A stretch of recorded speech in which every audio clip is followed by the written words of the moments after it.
here. Now, I don't want to spend a lot of time, even in these games. I'm not going to go into a lot of commentary because I don't have a ton to say about the deck. Because 100 card singleton is so random with your draws and whatnot, it's not necessarily impossible to plan things, but it's much more random than playing 60 cards with a full set of four of something. So it's I can give you some of my thoughts as we go, but these will mostly be just kind of short, fun videos, hopefully, so people can kind of see this event and how it played out from my point of view. Um, so this is the deck I played. I decided to go with a mid-range kind of Jund deck, which, for those who are not familiar, is black, green, and red. I really like the aspects that this brings to the table. Jund is definitely in my wheelhouse.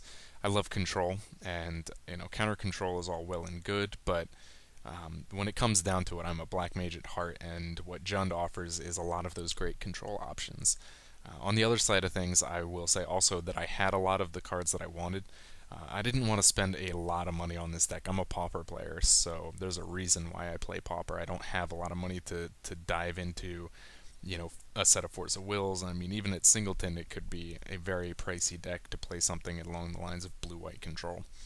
So I went with this, which is great because I had, like I said, a lot of the lands that I needed, the fetches and whatnot, that really bring in the big money. And I love the control options. I had a lot of this stuff. We got a lot of cool new things to play with, like Abrupt Decay and Return to Ravnica. And where is the other one? Deadbore. There it is. Dreadbore, sorry. Which I absolutely love. I love finally a spell that basically just says destroy target planeswalker. You cannot really hate on that.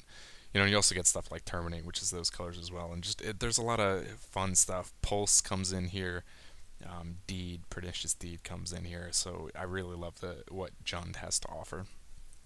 Now this deck has gone through so much tweaking and so much rebuilding. Well, I guess I won't say rebuilding because that's not a fair point, as opposed to a deck where I literally have taken it all apart and rebuilt it. I went through and kind of, if you catch the podcast that AJ and Chris did over at MTGO Academy, you can see that they talk about, kind of the same thing that I did, where you just end up piling in a whole bunch of cards and then slowly narrowing it down. This has had several variations, and several cards have been cut down. Special thanks to Chris. I don't know if he's ever going to see this, but helped me kind of tune out a couple of cards that I should have gotten rid of, and it definitely played in my favor. So, um, like I said, kind of mid range, I am using a lot as far as control options. Things like, I said Abrupt Decay, Dreadbore, Blightning for a bit of hand control, but I didn't go too hard on that. And I think after playing now, I might replace Blightning after all that. It was really great. I do also have Blazing Spectre. I tried to back away from some of the heavy. I originally had in like Hymn to Turok was there for discard, and I had a lot of kind of heavy things. I do have Thoughtseize here, and there's some. I'm not sure I like Blightning very much. It is nice to have that discard, but I don't. I wonder if there isn't a better option for a discard spell than Blightning.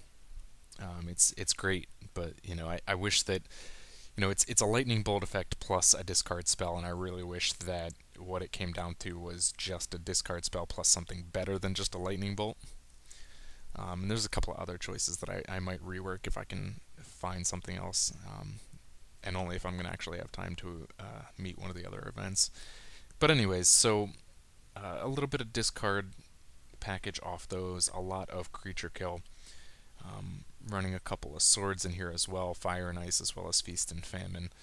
Though as powerful as Feast and Famine is, I often wonder also if that could be better replaced with something, maybe Light and Shadow. I kind of like having two swords. It does increase your odds of drawing into one of them, but I'm not sure Feast and Famine was the right one. It's very powerful. The untap is great, but even in test games, I found that times where I was able to untap lands because of Feast and Famine, I didn't have a hand. This deck doesn't do a lot of draw. I did bring in Ragers here. Dusk Urchins is kind of an oddball card, but a little bit of draw. Night's Whisper. So I kind of brought in some draw spells, but it doesn't draw very well. So you find yourself a lot of the times kind of in top deck mode, which isn't actually bad for this deck. It kind of worked out.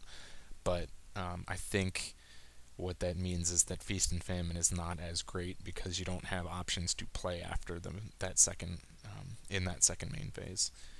So that might go, but we get a lot of creature control off of things like the Kabu. A couple of oddball cards. I do like Desecration Demon. Didn't see play during this event, but it's great. I mean, it's a 6/6 flyer for 4 mana, which is fantastic. And then it sits there and it eats away at your opponent's creatures, and every time it does, it gets bigger. So I really love that card. I don't know if maybe I'm overvaluing it, but that's okay. Some of the things I cut out was like the original Garruk. I didn't like him in there. It was nice, but again, untapping lands was mediocre most of the time. There were other more powerful things I would have rather done. Um, I don't know what else. What other thoughts did I have about this deck? I mean, I brought in both of the Cascades that we got, but Bituminous Blast, and there is, where is she? Bloodbraid Elf is there. Spiritmonger is a classic, nice big guy. I like Violent Ultimatum. I have yet to see it in all my playtesting. It has not come about yet at all. So I might, if I rework this a little bit and keep going with it, I might try replacing that with something else. Like I said, did a lot of testing. What else didn't last? I had Ancient Grudge in here, which Chris pointed out as a bad choice, and it was definitely right. It was something I had been considering before he mentioned it too. The fact that it targets only artifacts, and there were very few of them in the games today, was not that impressive.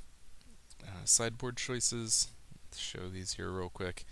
Again, not sure on some of these. I didn't end up playing. I kind of had a heavy sideboard for things that were like combo and kind of counter control. So I had a lot of options I thought in there for those. I did bring in Vexing Shusher. Bam was there, and Thrun was in there. Summoning Trap was in there. Things like that. For combo, I had Slaughter Games was in there.